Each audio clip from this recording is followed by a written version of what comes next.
Hello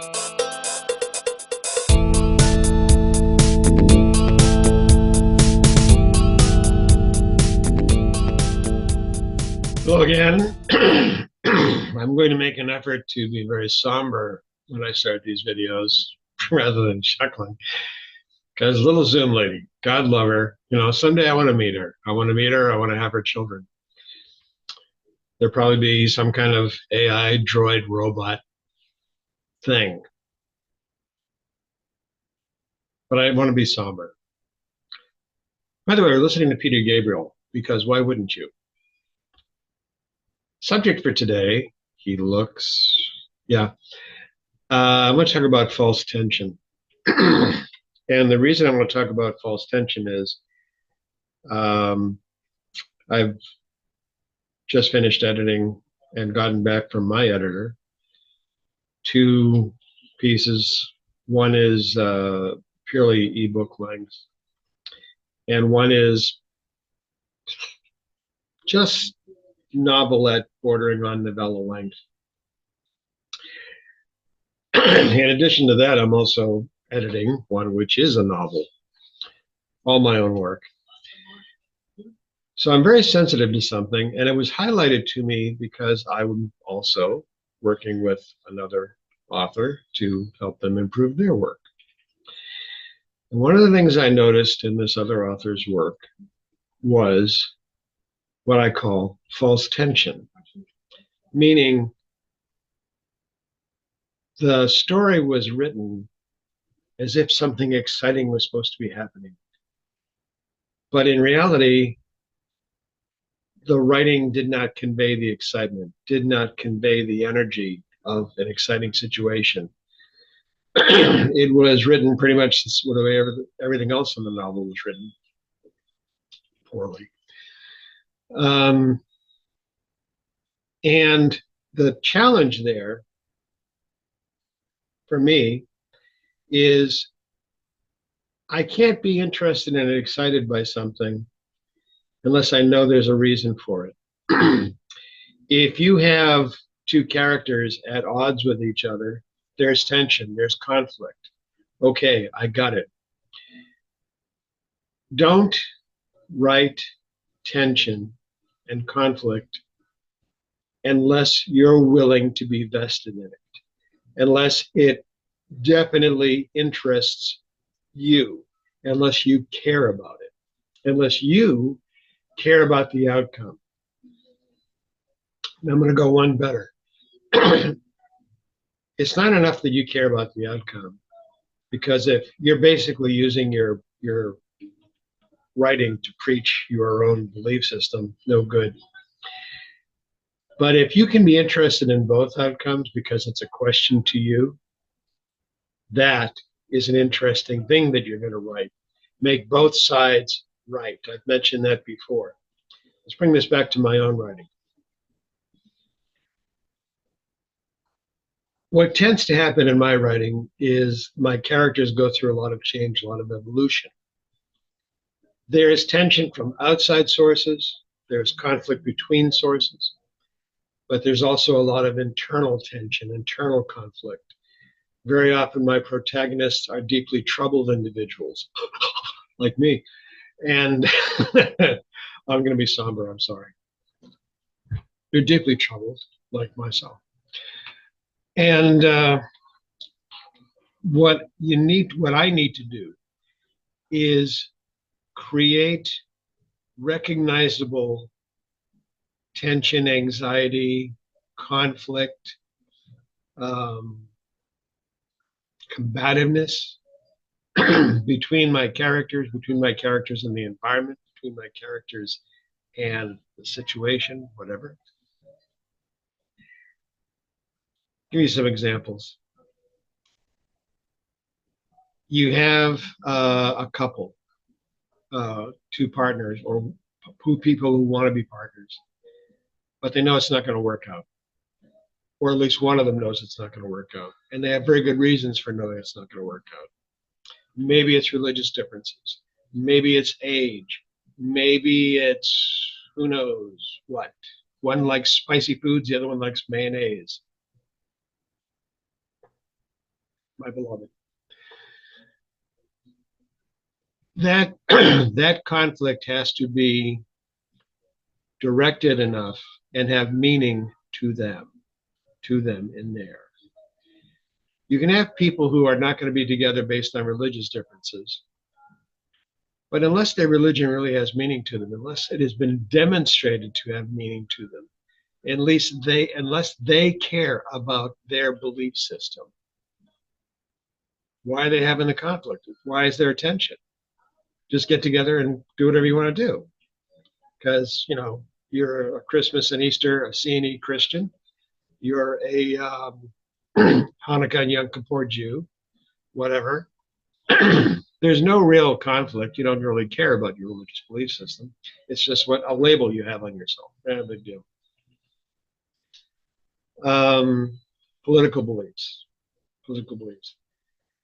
There was a long time ago, back in the 70s or 80s, there was a TV show with Bernadette Peters and Richard Crenna.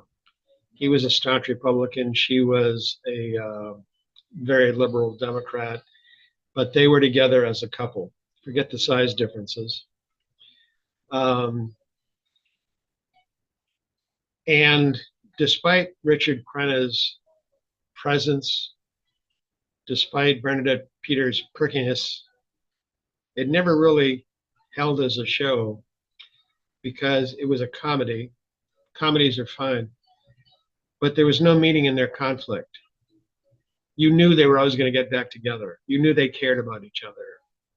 You knew they were basically acting poorly. As gifted as they were as actors, they just weren't pulling it off. Didn't work because they were not conveying the energy of the conflict, of the tension. There was no real animas there, and that's what was happening. So again, going back to my own work, I have in my the novel, The Labyrinth. I'll put a link into the post. One of the things that's going on is the protagonist is deeply troubled. He's done something there's no escaping from, and he knows it's gonna haunt him. He doesn't want it to haunt him. He wants to be forgiven. But what he's done, the individual he did it to can't forgive him because they're gone. What does he do? He escapes. Not willingly. He's basically just pushed away, escape. He has no other choice. This sets up deep conflict in him, deep turmoil in him. What does he do with it? He takes it out on everything else that's around him. And everything that's around him is caring, loving, and giving. But he can't be.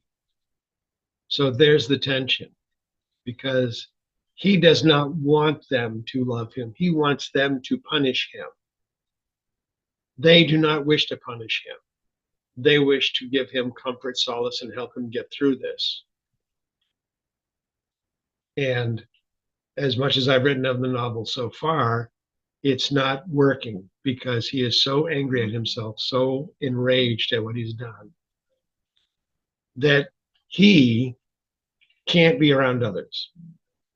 That's his thing. That's his point of tension. So when somebody says something nice and kind to him, no, he basically yells back at them. There's one scene which is a crux scene. The protagonist is at a dinner table. He's sitting back against the wall, and he wants to be violent. He wants to break something because that's how much rage he's in internally. He needs to demonstrate it. He does not know how to demonstrate it in a healthy, mature way. He's a teenager. So he wants to act out violently. He's acting out. For the first point in the novel, one of the two caregivers to him, he's the teenager, the protagonist is about to act out. He leaps up, pushes his chair back against the wall, pushes the table forward, And one of the caregivers slams his hand down on the table and pushes it back, presses the protagonist against the wall, and says to him very calmly, "No, we don't do violence here. We talk. You can be angry at us. You can be angry at yourself. You can be mad at us. Be mad at yourself." And he's holding him against the wall with the table. "But you will not cause harm to us or anyone else who is here. They are guests, as are you." Takes his hand back. Now, that's a crux scene because it has been stated, it has been explicitly stated by the caregivers. "We know you're suffering. We're here for you, but we're not going to let you do anything to us. We're not going to let you act out like a child. You need to deal with this." And the story changes. The energy of the story changes because now that protagonist is on a healing journey instead of an escaping journey. He's moving towards something instead of away from something. That is a point of real tension, not false tension. As people who have been reading this are telling me, they're feeling it. They're involved. They're engaged. That's what you want. You want the reader to be right in the moment with the characters. How do I do that? I write from experience. I write very human characters. I write even my aliens, my non-humans are humanish because they have those experiences and feelings and pain. Everybody has felt alone. Write what you feel alone. I had explained this to another fellow that I've been working with on his novel. He did not know how to have a character express something. And I said, "Well, how do you express it?" And they went on for, 2 or 3 minutes telling me what they did and how they acted. And I said, "Well, put that into your character. Just write that down. Write it into your character." Oh, if you have an experience which causes you to feel something, excuse me, and you need a character to feel it, that's tension. Put it in there. Good. Simple as that. Do not use false tension. Do not do that. Do not have something going back and forth between characters, which is toing and froing, and I'll put a link into that. Basically, they're just kind of on the screen but not doing anything. If there's energy between the characters, the reader will pick it up, they will respond and act upon it. If there's no energy, they're bored. The reader will be bored. Put the book down, walk away. Not good. There you go. And we're going to end the video. Have a good day.